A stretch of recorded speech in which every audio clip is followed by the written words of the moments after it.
మిత్రమా, బాధపడుతున్నావా? జరిగిన దాన్ని మళ్ళీ మళ్ళీ గుర్తు చేసుకొని కుమిలిపోతున్నావా? భరించలేనంత బాధతో రోదనలో నలిగిపోతున్నావా? అయితే నీ మిత్రుడిగా ఒక మాట చెప్తాను, వినవా? ఒక మీటింగ్లో వేలాది మంది కూర్చున్న సభలో ఒక ప్రసంగికుడు ఒక జోక్ చెప్పడం జరిగింది. ఆ వేలాది మంది పకపకా నవ్వుకుంటూ నిమిషము పాటు గుక్క తిరగకుండా నవ్వుకున్నారు. ఆ ప్రసంగికుడు రెండవసారి అదే జోక్ చెప్పాడు. నిమిషము పాటు అంతగా నవ్విన ఆ ప్రజలు అర నిమిషం మాత్రమే నవ్వారు. మూడవసారి కూడా అదే జోక్ చెప్పాడు.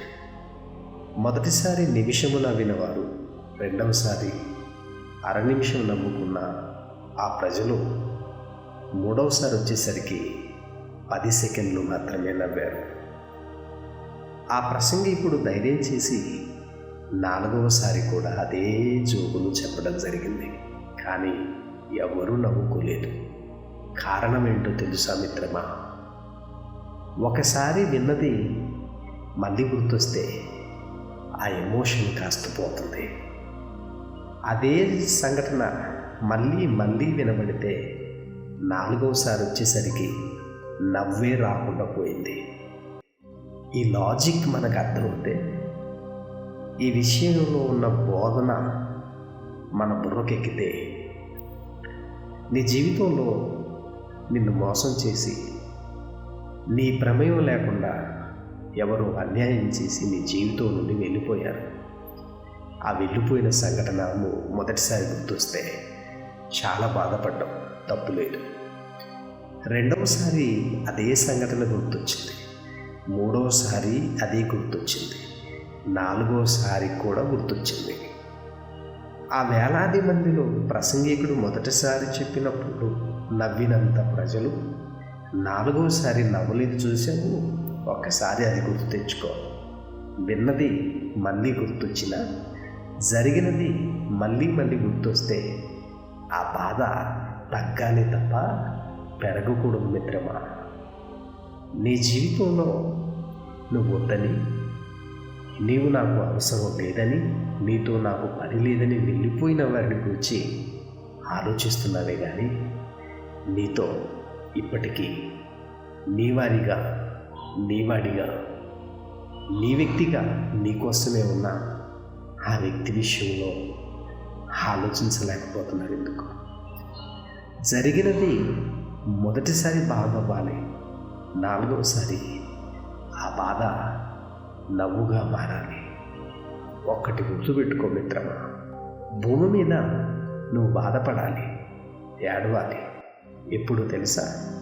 నీ కారణంగా అవతల వాళ్ళు బాధపడినప్పుడు, నీ కారణంగా అవతల వాళ్ళు నష్టపోయినప్పుడు, నీ కారణంగా అవతల వాళ్ళు కుమిలి కుమిలి ఏడుస్తున్నప్పుడు ఆ క్షణం నువ్వు బాధపడాలి, ఏడవాలి తప్ప ఎవరో నిన్ను మోసం చేశారని, ఎవరో నిన్ను అన్నారని, ఎవరో నీ గుండెను గాయపరిచారని, వారు చేసిన తప్పుకు, వారు చేసిన నేరానికి నువ్వు బాధపడటం ఏమైనా న్యాయంగా ఉందా చెప్పు?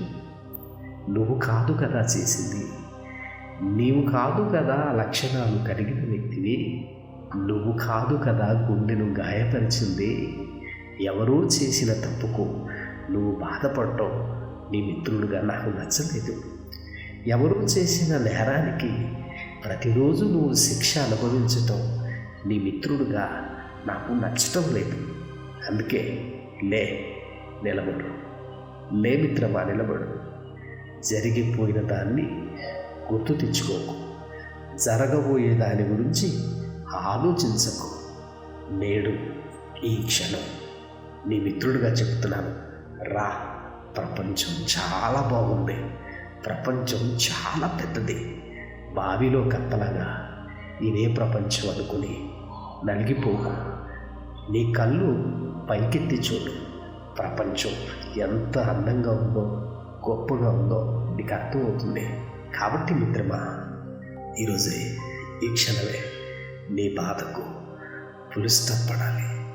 నీ ఆనందానికి మొదలు ఈ క్షణమే కావాలి. నీ మిత్రుడిగా ఇంతకంటే ఆనందం నాకేం కావాలి చెప్పు.